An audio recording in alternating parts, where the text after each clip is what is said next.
বড়লোক মারা যাবে টাকার চিন্তায়, গরিব মারা যাবে পেটের ক্ষুধায়, আর মধ্যবিত্ত মারা যাবে লজ্জায়। বিয়ের দাওয়াত পায় এলাকার গণ্যমান্য ব্যক্তিরা, মৃত্যুর দিন কবর খুঁড়তে আসে পাড়ার গরিব মানুষেরা। কাটার উপর কিভাবে দোষ দেই? পা তো আমি রেখেছিলাম, কাটা তো নিজের জায়গাতেই ছিল। যে তোমাকে বিশ্বাস করে তাকে কখনো মিথ্যা বলো না।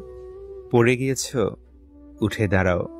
তোমার পড়ে যাওয়াটা হয়তো কয়েকজন দেখেছে, কিন্তু উঠে দাঁড়ালে পুরো বিশ্ব দেখবে। গভীর রাতে অনেকেই জেগে থাকে, কষ্ট করে নয়, তারা নিঃশব্দতাকে ভালোবাসে। যারা অন্যের চোখের জল ঝরাও, তারা ভুলে যেও না নিজেরও দুটো চোখ আছে। আপনার একদিনের ভুলটাই মানুষ মনে রাখবে, কিন্তু বাকি 99 দিনের উপকারের কথাটা সবাই ভুলে যাবে। আমি যা পাই তাতেই সুখী। আমার আঙুল আমাকে শেখায় পৃথিবীতে কেউ সমান নয়।